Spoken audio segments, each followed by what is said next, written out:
looking at all the life. There were plants and birds and rocks and things. There was sand and hills and rain. ¿Qué tal? Saludos cordiales desde el Paddy's Pub de Salamanca. Yo soy Javier Jara, me acompaña Frank Curto, como siempre, y esto es Watergate, el podcast de historia y geopolítica de la actualidad. Bienvenidos. I've been through the desert on a horse with no name. It felt good to be out of the rain. In the desert, you can remember your... Bueno, sin duda el tema estrella de esta semana es esa resaca electoral, ¿no?, que estamos viviendo en Europa después de las elecciones de Alemania, ¿no?, del pasado domingo.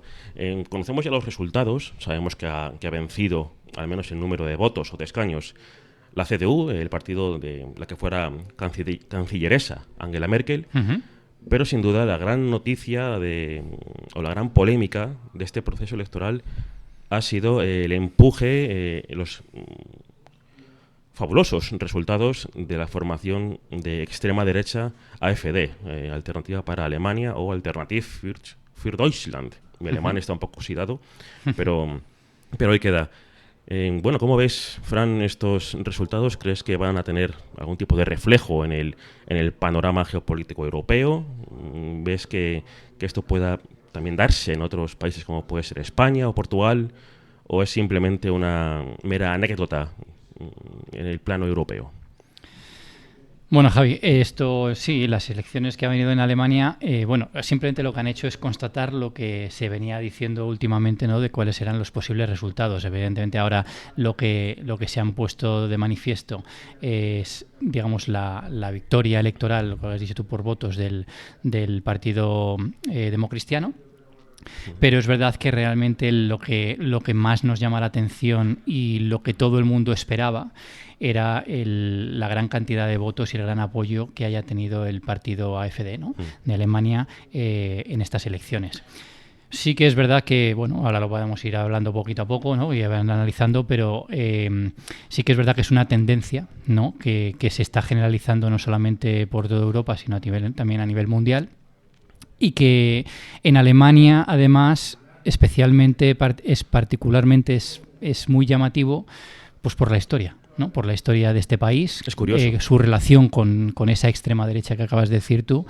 Y ese apoyo masivo nos está indicando muchas cosas de lo que no solamente en Alemania, sino lo que está pasando a nivel mundial. Desde luego. Hablemos un poco de estos movimientos de extrema derecha.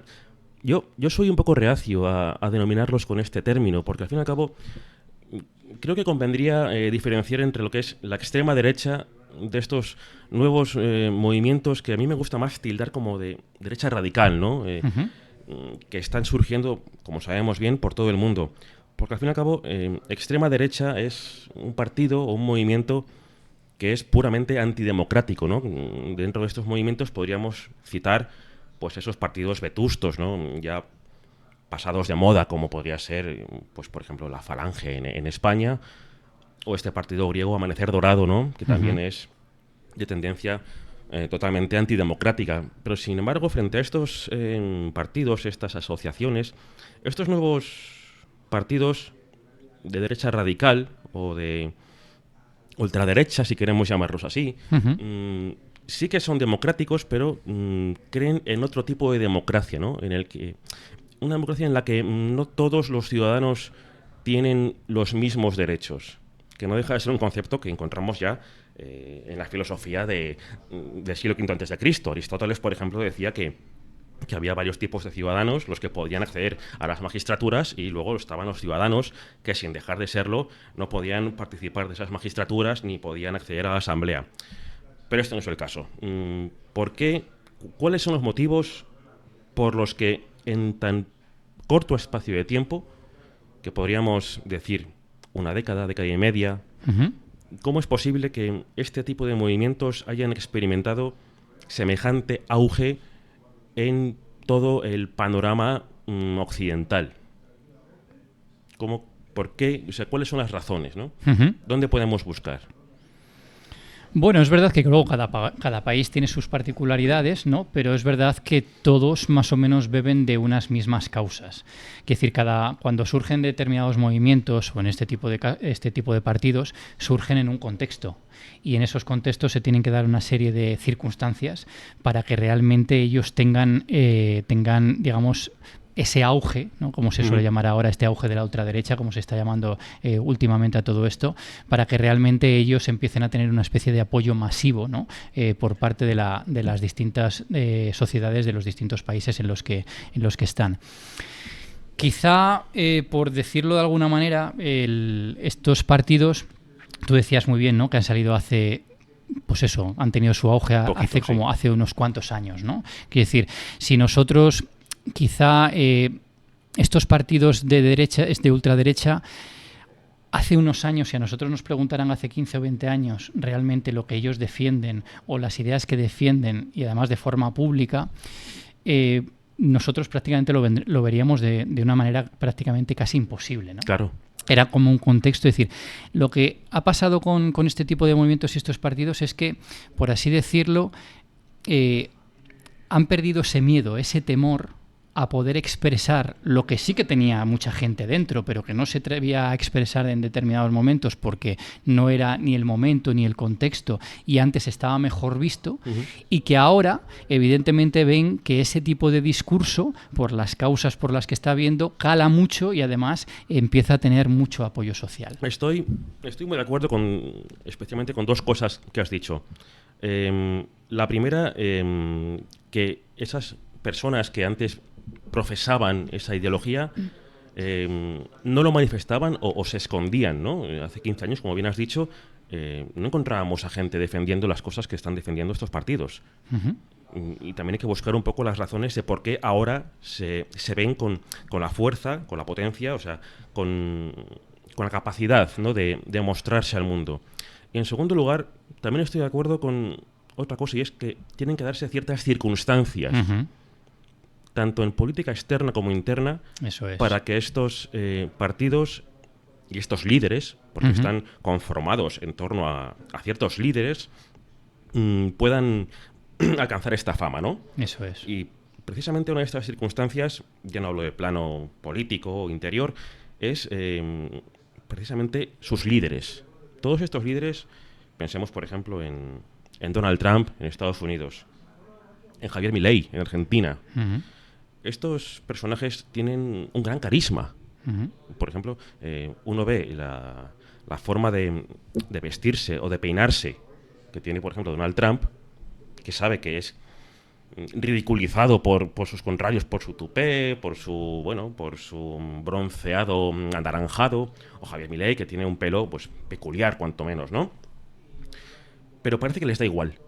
O sea, esto es una manera de definirse que les separa del resto de políticos, ¿no? Ellos parece que quieren mostrarse como contrarios al típico político medio, de una etapa que ellos consideran anterior.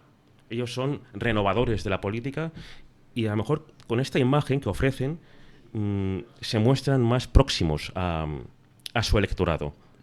Estas serían las causas, bueno, las causas personales de estos líderes. Y por supuesto, para que estos movimientos crezcan hace falta una situación de pseudocrisis, vamos a llamarlo así, en sus países de origen. Argentina es el ejemplo más paradigmático. La victoria de Milei está sustentada especialmente sobre el deplorable estado del país desde el punto de vista económico. Yo estoy convencido de que buena parte del electorado argentino ha dado su voto a Milei por pura desesperación ante una pobreza que es cada vez mayor. No sé si Milei está paliando esta pobreza. Ellos evidentemente van a decir que sí. A mí me parece que no. En el caso de Donald Trump, por ejemplo, puede ser que la situación proceda más del anterior líder, ¿no? De esa incapacidad manifiesta, casi hasta para andar. Era un líder, Joe Biden, que se tropezaba al subir al avión, que a veces se olvidaba de sus discursos. Sin embargo, en Europa estos líderes parece que tienen menos carisma. No son tan carismáticos como los ejemplos americanos. Y me voy a ir, por ejemplo, al caso español. Ujú. En España, el partido por antonomasia de esa extrema derecha radical, ultraderecha, me da igual cómo llamarlo, Ujú. es Vox, ¿no? Ujú. Sin embargo, me parece que su líder, que es Santiago Abascal, no tiene ese carisma, o al menos eso me parece a mí, Ujú. que sí tienen Donald Trump o Javier Milei, o por ejemplo el líder del partido radical holandés, que no recuerdo su nombre, pero que también Ujú. tiene un peinado muy Ujú. vistoso, ¿no? Y en este sentido, me parece más complicado que un partido como Vox pueda llegar a tener ese auge en la política española, que se va a quedar simplemente en una mera muleta del conservadurismo español, Ujú. o lo que es lo mismo del PP, ¿no? Del Partido Popular. Ujú. Luego encontramos casos como el de Italia, con Giorgia Meloni, que sí que tiene cierto carisma, o el de Francia, con Marine Le Pen, que también lo tienen, pero no llegan a ser tan extravagantes como el caso americano, ¿no? Ujú. Sí, todo lo que estás diciendo, justo lo que estabas diciendo al principio, que se tiene que dar en un contexto. Es decir, ¿por qué aparecen en un determinado momento determinadas ideologías y determinados personajes y por qué antes prácticamente podríamos pensar que eran impensables, ¿no? De encontrarnos a este tipo de personas? Ahora con las elecciones que estábamos hablando de Alemania, en la alternativa para Alemania, cuando analizamos el por qué la gente ha tenido, ha votado de esa forma tan masiva a este partido, uno tiene que empezar a analizar cuáles son las causas y cuál es el contexto en el que se está viviendo ahora en Alemania para que la gente apoye, e insisto, en un país como Alemania, apoye a un partido de ultraderecha. ¿Qué quiere decir con esto? Es verdad que a nivel mundial, si lo podemos hablar ahora, y es verdad que es un mundo globalizado, la historia, y por eso este podcast también es de historia, que la analizamos también desde el punto de vista geopolítico. Lo intentamos. Pero utilizamos la historia como un instrumento y un medio para poder explicar las cosas y para que realmente yo creo que entendamos mejor por qué pasan y por qué están pasando determinadas cosas. Si analizamos, por ejemplo,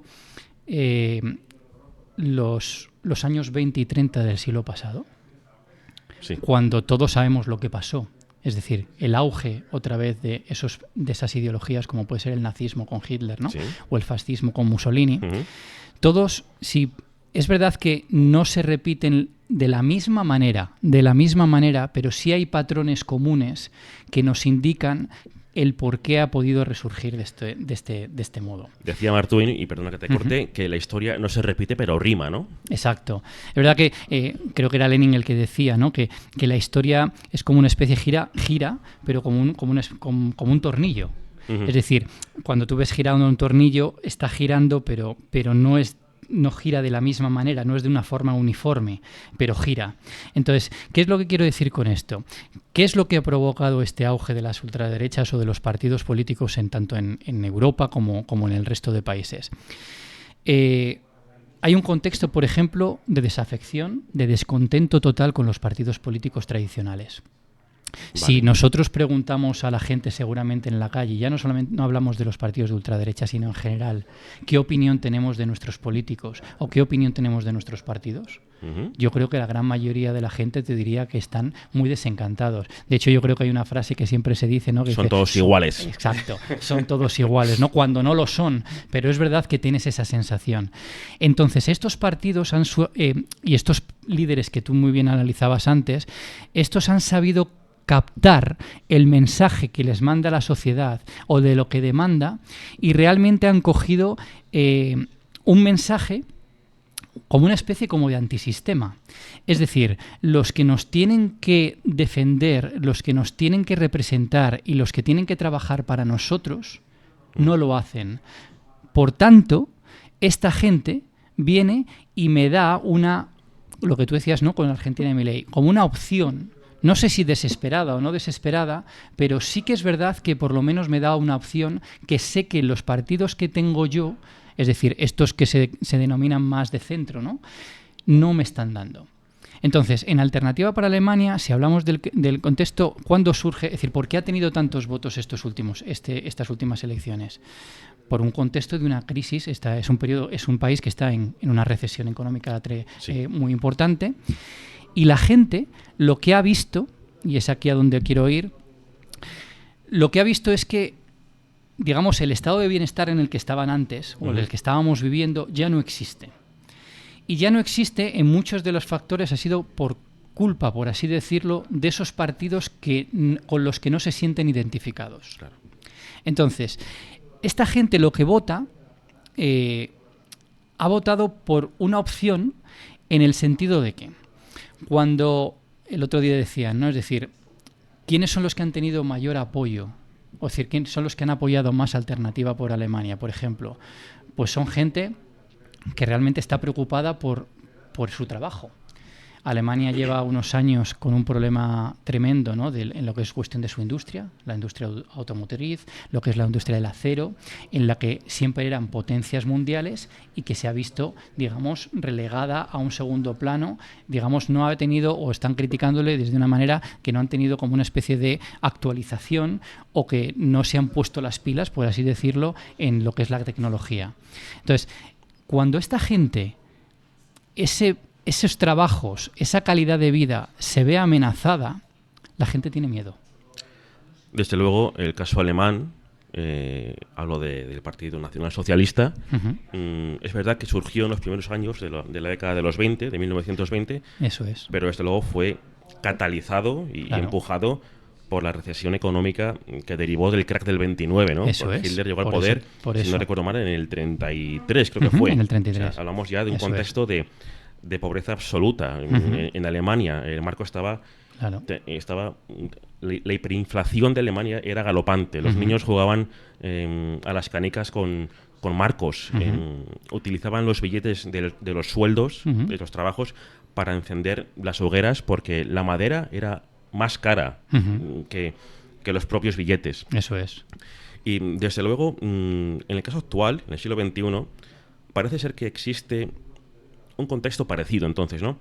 Yo creo que en lo que llevamos del siglo XXI hay tres grandes acontecimientos que han perfilado o han dibujado un poco el contexto político actual. El primero es, evidentemente, el atentado sobre las Torres Gemelas de 2001.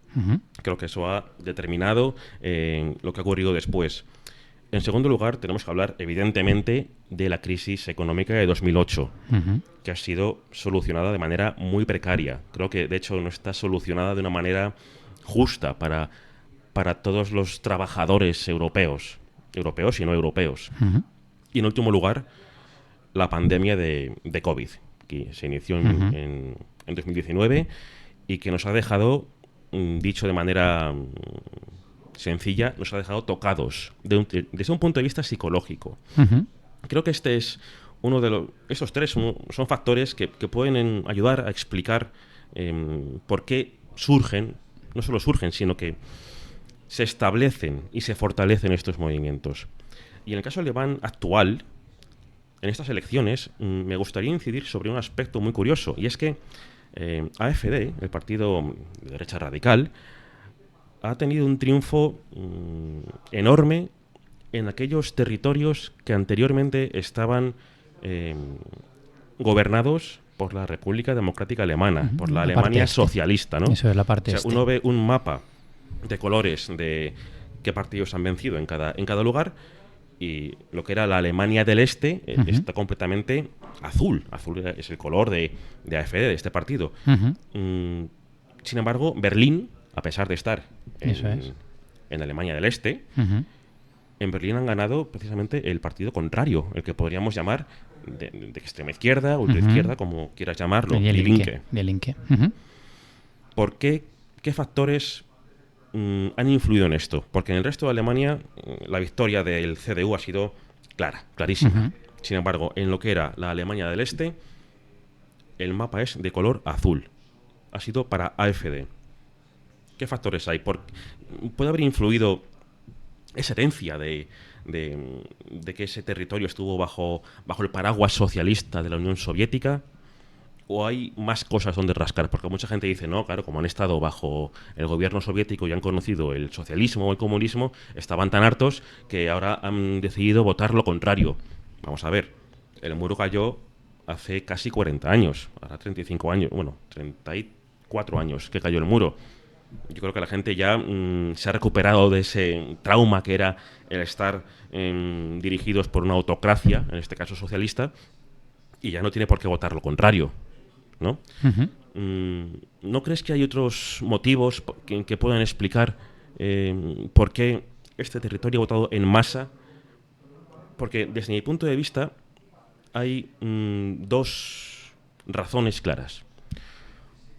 Y con esto no estoy defendiendo ninguna de las posiciones políticas. Pero en primer lugar, los territorios que pertenecían a Alemania del Este tienen una densidad de población mucho menor a los territorios de Alemania del Oeste, lo que era la Alemania occidental.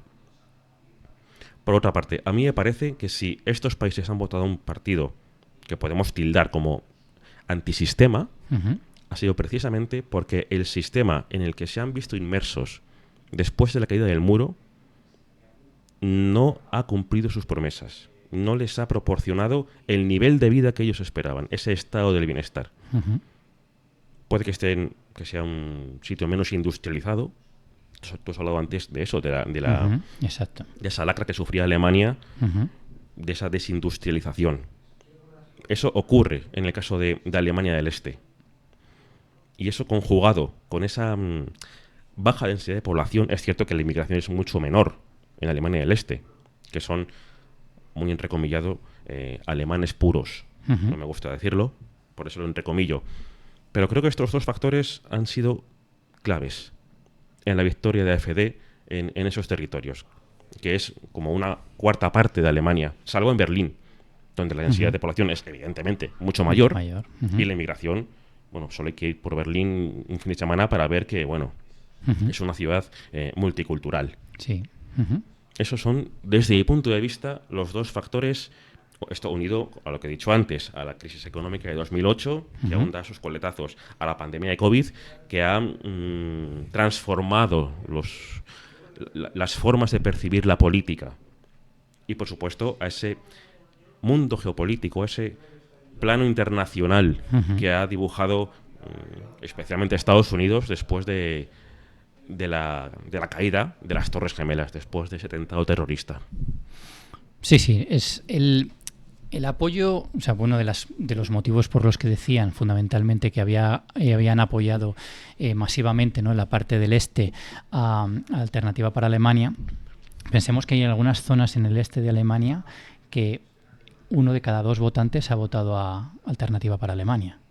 1 de cada 2. 1 de cada la mitad. 2 en algunos territorios, la mitad. Quiere decir, no olvidemos que Alternativa para Alemania ha conseguido casi el 21% de los votos. Esto significa que 1 de cada 5 ha votado por Alternativa para Alemania. Esto significa en números, por así decirlo, porque muchas veces los datos con los porcentajes nos perdemos un poquito. Unos 10 millones de habitantes en Alemania, 10 millones de habitantes, han votado Alternativa para Alemania. Esto no es puntual ni es casualidad. Es decir, hay una serie de causas que han provocado este tipo de cosa. Y lo que has dicho tú muy bien, yo creo que es una multicausalidad lo que ha provocado esto. Antes hablábamos tú decías lo de la Europa del Este, ¿no? Sí. El discurso de la extrema derecha, la Alternativa para Alemania, que también ha sido apoyado esto por otro tipo de partidos en Europa y en el otro mundo, lo que hablaba de antes es cuando vamos a hablar un poquito porque muchas veces cuando se critica a la ultraderecha se dice qué es lo que hace o qué es lo que es la ultraderecha para criticarle y decir pues esto y esto. Pero muchas veces cuando no vemos estos resultados que ha sacado, por ejemplo, la ultraderecha, nos tenemos nosotros que plantear qué es lo que falla. Es decir, ¿por qué hay gente que apoya democráticamente con sus votos a este tipo de partidos políticos? Entonces, cuando hablamos de la Alternativa para Alemania, es el caso, por ejemplo, de otro tipo como por ejemplo en otros sitios de la extrema derecha. Estos partidos Cuando antes he dicho que se perdían los trabajos, en Alemania hay mucho miedo, ¿no? Es decir, a Alemania se le llama la locomotora, ¿no?, de Europa. Desde luego. Lleva 2 años que no lleva, quiere decir, esa locomotora se está parando o se está haciendo una recesión y la gente de Alemania lo está viviendo. Entonces, hay mucha gente que está preguntándose en Alemania, y también podríamos hacer, digamos, esa misma pregunta fuera de Alemania: ¿qué es lo que pasa en mi país para que yo no encuentre una respuesta o no haya gente que me dé una respuesta a estas necesidades reales que tenemos? Entonces, la ultraderecha se basa muchas veces en ese miedo. Es decir, cuando la gente tiene miedo, el miedo es irracional. Y ese miedo al final es muy visceral. Es decir, lo único que quiere, por eso cuando llamamos a una ultraderecha son partidos ultraconservadores. Cuando uno está mal o cuando le está pasando algo que tiene miedo a perder, lo que quiere es, por eso se llama así, lo que quiere es conservarlo. Desde luego. Por eso se llaman partidos conservadores. Los partidos conservadores son aquellos que realmente lo que quieren es, por eso se llama así, conservar el estatus o lo que está pasando, una serie de valores que realmente no quieren que cambien, porque consideran que eso debe ser así. Por tanto, cuando se llaman estos ultraconservadores, significa que cuando el discurso de la ultraderecha, si nosotros nos ponemos a ver, cuando escuchas discursos de Alternativa para Alemania, cuando escuchas discursos de otros partidos de otros países, realmente no escuchas demasiadas propuestas. Es decir, no dan una solución concreta a determinados problemas, pero sí, ¿qué es lo que hacen? Manejar perfectamente un miedo. Y en esto lo que tienen que hacer, y la ultraderecha es lo que se ha basado tanto en Alternativa para Alemania como en otros países, es el miedo al otro. La ultraderecha necesita un enemigo. Es decir, no necesita una propuesta, necesita un enemigo al que tener que combatir. Y estos partidos políticos, en un Estado democrático, a quien combate son a esos partidos que ellos dicen que son ese sistema que no funciona y que ellos van a dar una solución. La ultraderecha tiene eslóganes muy fáciles, muy sencillos, sí, porque calan, muy directos. No hace falta una retórica tremenda para convencer a la gente de que me votes. Pero ellos dicen, para entendernos, lo voy a decir así como muy simple: tú tienes este problema, tú tranquilo, tú vótame que yo te lo soluciono. Que te lo soluciono. Y te lo soluciono, eso sí, te lo soluciono de una manera, digamos, radical. Radical, cortando. Radical, sano, ¿no? exacto. Es decir, cuando hablamos de la ultraderecha, simplemente con la misma palabra, ultra. Ultra significa más allá, ¿no? Sí. Es decir, lo radical. Es decir, va más allá de lo que los partidos tradicionales ofrecen. La gente, tanto de derechas como de izquierda, la gente moderada, que puede votar bien, en este caso en Alemania, como a unos democristianos de derecha, de centro-derecha, ¿no? Lo que sería, por ejemplo, para que nos entendamos nuestro partido, sí, nuestro Partido Popular, ¿no? O la gente que vota al partido de Scholz, ¿no? Al socialdemócrata, que sería como nuestro PSOE, pero que todos los tildamos, ¿no?, como partidos de centro-derecha, centro-izquierda. La gente está cansado de ello. Es decir, dicen, estos partidos no me representan y no dan soluciones. Por tanto, yo tengo que buscar una alternativa a un grupo político, a una serie de personas que me den esa realidad. ¿Por qué, por ejemplo, por el otro lado que hablabas tú muy bien antes, lo del Die Linke? Die Linke, que es un partido que prácticamente estaba desaparecido y que realmente nadie le daba 2 duros por ellos. Ha doblado, es decir, tiene prácticamente un 8% de votos. Se ha centrado en una política concreta, clara. Ha hablado sobre el problema de la vivienda, sobre los derechos sociales. Es decir, un discurso que cala en una sociedad que lo que está deseando es que se le solucionen sus problemas reales. Y el problema que tenemos con este tipo de partidos políticos, este tipo de ideologías, es que la gente crea que ellos son la solución. Porque cuando hablabas tú muy bien antes, cuando hablabas del contexto de los felices años 20, después el crack del 29, que surge luego el año, no olvidemos que Hitler le vota. A Hitler le votan. De manera democrática. Evidentemente luego da un golpe de Estado, pero gana de forma democrática. Hitler, ¿por qué le votan los alemanes? Porque hay una persona que ante un descontento entre los partidos políticos, una crisis económica, lo que decías tú, una crisis psicológica, veníamos después de una Primera Guerra Mundial, un tratado de Versalles que lo hablábamos el otro día, que es humillación. Te viene una persona que coge esto, lo gestiona y te dice, yo tranquilo, que yo esto lo arreglo. No te digo cómo, pero yo lo voy a arreglar, y esta gente dice, a por ello. A por ello. Desde luego. Evidentemente después la realidad es muy diferente. ¿Y qué es lo que está pasando en Europa y no solamente en Alemania? Y fijaos que yo insisto con el problema el país de Alemania, porque es un país que, fíjate qué historia tiene y lo que los alemanes son con su propia historia, con lo que ha pasado, que realmente haya surgido una gran masa de población que haya votado a un partido de ultraderecha, eso significa mucho. Desde luego tienes razón cuando dices que estos movimientos se nutren de otros anteriores, ¿no? Como era el conservador, lo que aquí podría ser el PP, por ejemplo, otros partidos conservadores en otros países. Pero una cosa muy interesante de estos movimientos de derecha radical es que luego no defienden las mismas ideas en sus propios países. Quiero decir, cada partido defiende unas ideas diferentes, ¿no? Por ejemplo, es realmente interesante que el partido más grande de la derecha radical en Francia, como es el de Marine Le Pen, ¿no? El Frente Nacional, defiende una postura abortista. Defiende el aborto libre. Cosa que, por ejemplo, en España es impensable, si hablamos de Vox, o incluso en Italia.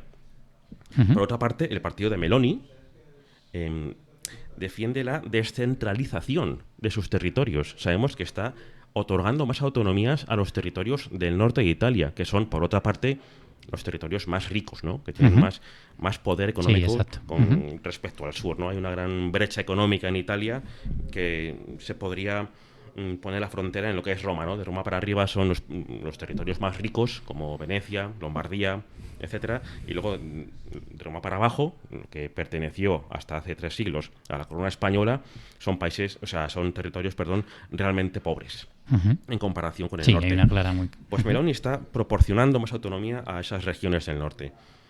Estos dos son postulados que en España la derecha radical jamás aceptaría. De hecho, las intenciones de un partido como Vox son centralizar el Estado todo lo posible, sobre todo en materia de sanidad, educación, que defienden otros partidos, y en ningún caso permitir una postura abortista. Porque Vox, como muchos otros partidos de otros países, se nutren de esa masa religiosa que antes integraba las filas de los partidos conservadores. Cada país, al fin y al cabo, tiene su idiosincrasia. Eso es. Y a raíz de eso surge un tipo de derecha radical u otra. Pero sí que es cierto, como tú bien has dicho antes, que todos coinciden en algo, todos tienen un denominador común y es el miedo a algo en concreto. Eso es. Algo en concreto, creo que estarás de acuerdo conmigo, que es la inmigración. ¿No? La inmigración, pero no cualquier inmigración. Porque si viene un inmigrante de Norteamérica o vienen refugiados del conflicto de Ucrania, parece que nos da más igual. Sí. Sin embargo, si cuando proceden de otros entornos, ya no hablo del color de la piel. Sí. Que más que una postura xenófoba o racista, lo que consiste esto es una postura de aporófoba. Miedo a la pobreza de otros. Este inmigrante te va a quitar el trabajo. Esto se ha naturalizado, por así decirlo, en los últimos años, pero antes no existía. O sea, y si existía eran movimientos minoritarios, residuales. Es cierto que el flujo de inmigración hacia Europa es mayor ahora que hace 20 años, pero aún así no representaba ningún tipo de problema. Es más, nos venía bien, porque todos sabemos que los inmigrantes que vienen de estos países no van a alcanzar grandes puestos de trabajo. Simplemente van a terminar ejerciendo esas labores que un europeo con sus estudios jamás va a ejercer, ¿no? Ahora bien, en esto tiene que haber algún tipo de vector, ¿no? Algo que catalice ese miedo a lo extranjero. a mí se me ocurre es uno fundamental, que son las redes sociales. A mí me encanta decir que el peor invento del siglo XXI es Twitter. Porque, de algún modo, esto va a sonar fatal, pero Twitter democratiza la palabra hasta el punto de que la opinión de alguien realmente preparado vale lo mismo que la opinión de alguien que no sabe nada sobre un tema.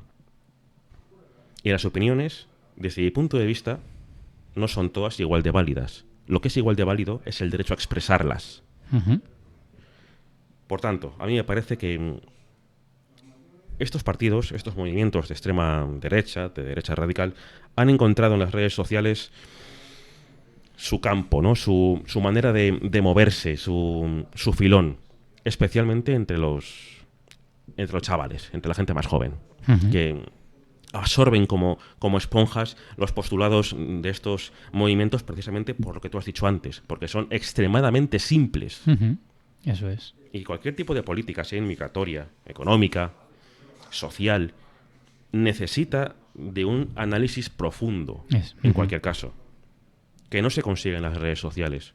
Porque en Twitter o en otras redes, como puede ser Blue Sky, o lo que sea, tienes un límite de caracteres. Y si quieres expresar una idea, tienes que sintetizar muchísimo su contenido. Y esto contribuye, a su vez, a la simpleza de las ideas que se transmiten por estas redes sociales. No deja de ser un bucle del cual, por supuesto, se están beneficiando estos movimientos. Sí, las redes sociales, evidentemente, lo que han hecho es un altavoz, ¿no? Un altavoz de todo este tipo de... Bueno, de cualquier tipo de idea, ¿no? Pero sobre todo también han sabido catalizar muy bien este tipo de ideologías.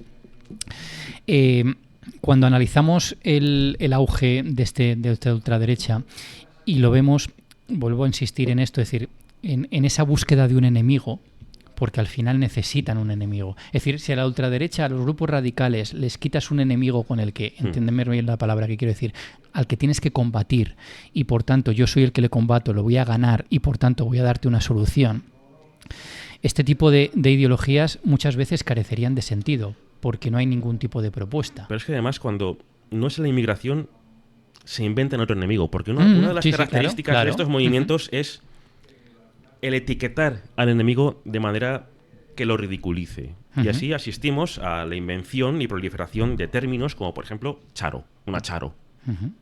Me parece un poco despectivo para aquellas personas que se llaman charo, para empezar, pero que define a esa mujer de cierta edad, ya avanzada, que, bueno, profesa una ideología tendente al progresismo, ¿no?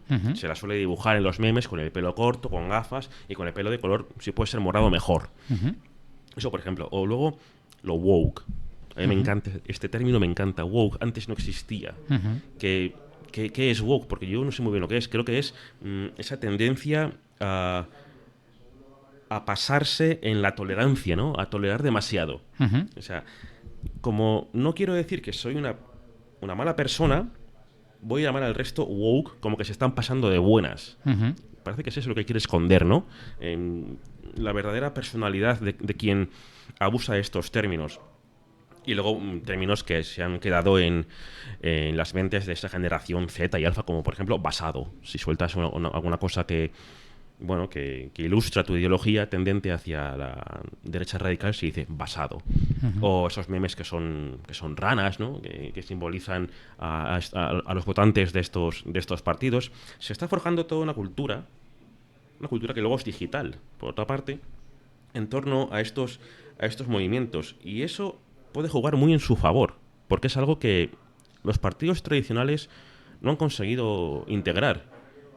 Tú ves las cuentas oficiales de los partidos PP, PSOE, Sumar, y no son capaces de conectar con los usuarios, especialmente con los más jóvenes. Sí, con los que ya son mayores, sí, pero con los que son jóvenes son incapaces de hablar en su lenguaje.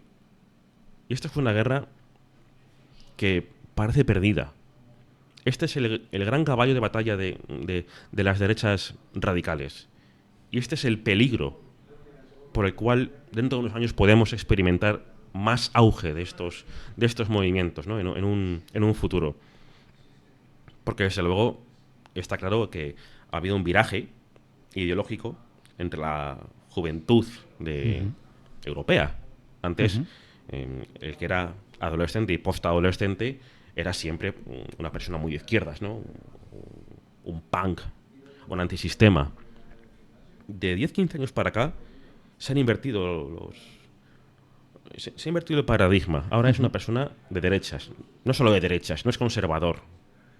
Es de derecha radical.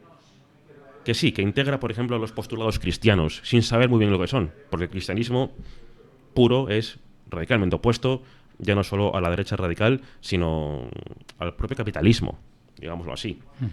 Pero vemos, por ejemplo, a gente que se dice cristiana que está deseándole la muerte al Papa, ahora que está enfermo. Creo que es el buque insignia de estos partidos. Esa juventud que viene con cada vez más fuerza y con cada vez más peso. Y que los partidos tradicionales son incapaces de conectar con ellos. Ahí está, yo creo, el verdadero peligro. Y las redes sociales están lejos de desaparecer. Más bien todo lo contrario. Su uso es cada vez mayor y mayor. Y después de la irrupción de la inteligencia artificial, esto no va a parar, esto va a seguir a más. Claro, ahora escuchándote lo que me estabas diciendo, cuando nosotros analizamos desde la historia, ¿no? O desde el presente, desde el pasado, el por qué este tipo de ideologías o este tipo de grupos han tenido éxito, siempre se mueven con una característica común. Y es que estamos en un mundo en el que no hay certezas. Nadie te puede asegurar, ni por un lado ni por otro, qué es lo que va a pasar mañana. Lo que es la posverdad también, ¿no? Eso es. Ni políticamente hablando, ni socialmente, ni económicamente. Es decir, esta certeza, si hay algo que lleva mal el ser humano, es la incertidumbre. Uh-huh.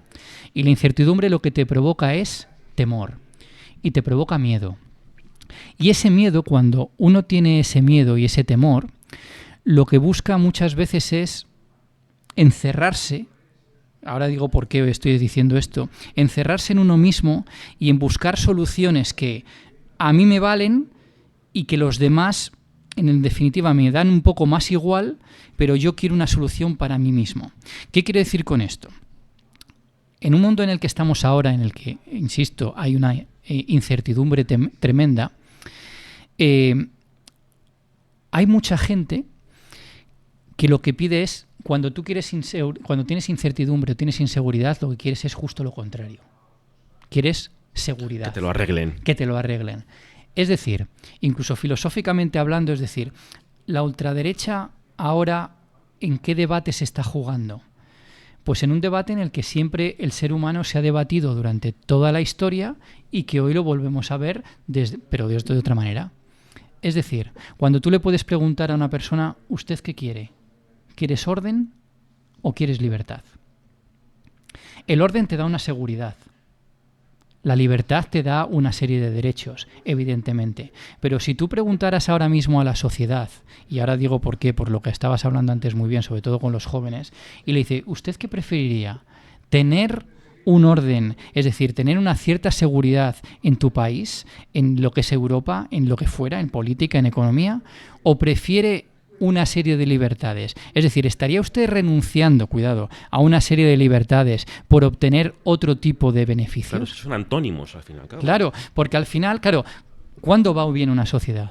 Cuando encuentra un equilibrio. Uh-huh. Evidentemente las dos cosas son necesarias. Pero estos movimientos de ultraderecha se han servido de esa inseguridad, de esa incertidumbre, de esa necesidad que tiene la gente de tener algo seguro y de que los partidos políticos tradicionales, llámense de derechas o de izquierdas, ya no les vale, porque no me dan una respuesta a lo que yo quiero.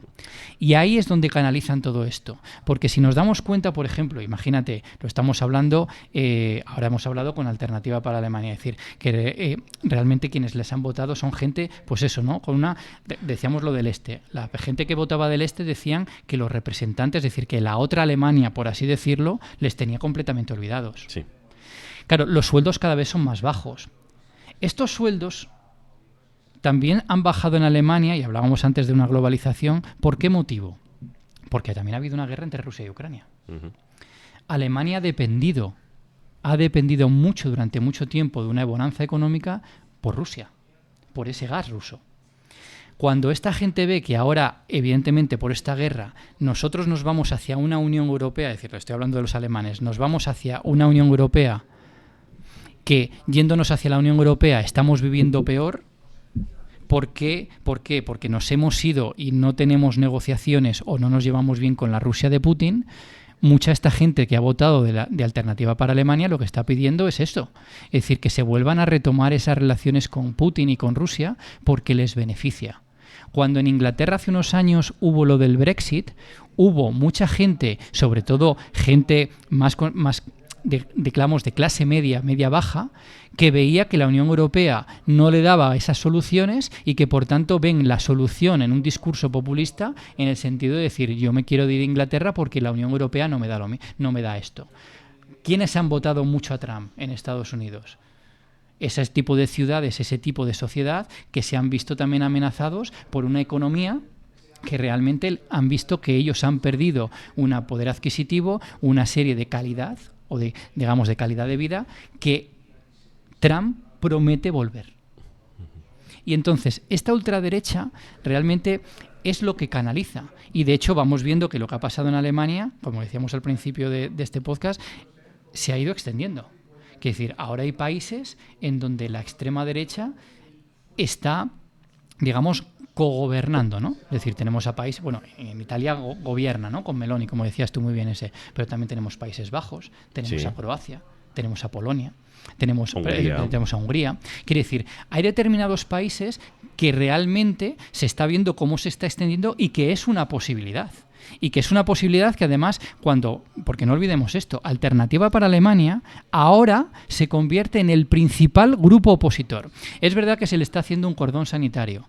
Es decir, explicamos un poquito brevemente lo que es el cordón sanitario. Es decir, cuando hablamos de cordón sanitario que se habla estos días, digamos, es como una decisión que toman los distintos partidos para que una determinada ideología, en este caso un determinado partido, no pueda llegar al poder, ¿no? Entonces, cuando se le va a hacer este cordón sanitario a Alternativa para Alemania, porque si no ocurre nada raro, van a pactar los dos partidos grandes, aunque ahora el socialdemócrata tiene pinta, no es grande, pero que tiene pinta, y además ya tienen los votos suficientes para poder gobernar entre los dos. Lo que se va a hacer a Alternativa para Alemania es aislarla, ¿no? Por así decirlo, del gobierno. Pero va a ser el principal grupo opositor y con un número de escaños muy importante. Nosotros cuando en política y en economía hablamos de que hay un partido que va a ser oposición, normalmente el partido de oposición, más pronto o más tarde, llega al poder. Sí.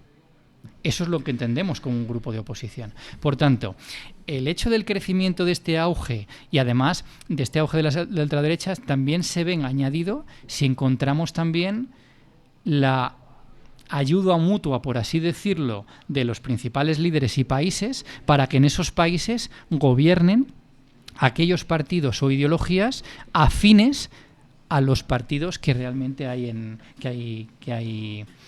Alemania. Bueno, esa injerencia, el otro día, perdona, estoy acabo con esto, decir, por ejemplo, la injerencia, por ejemplo, que han dicho en las elecciones, por ejemplo, de Elon Musk, ¿no? Ha apoyado claramente a la ultraderecha.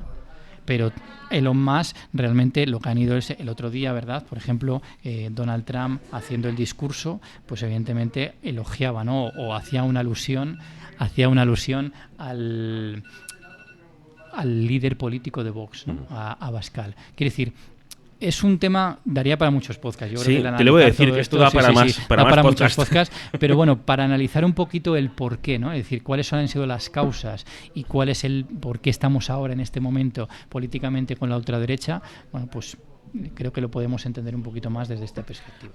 De esto hay que seguir hablando uno de estos días, porque desde luego esto da para hablar. Da para hablar mucho, Vamos a acabar porque llevamos ya un ratito hablando del tema. No sin antes soltar, por mi parte, una frase que va a ser un poco polémica, y es que me has hablado antes de libertad.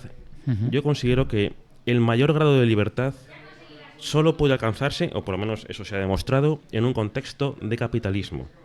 Si un partido quiere restringir las libertades, es que es anticapitalista, en mayor o menor grado.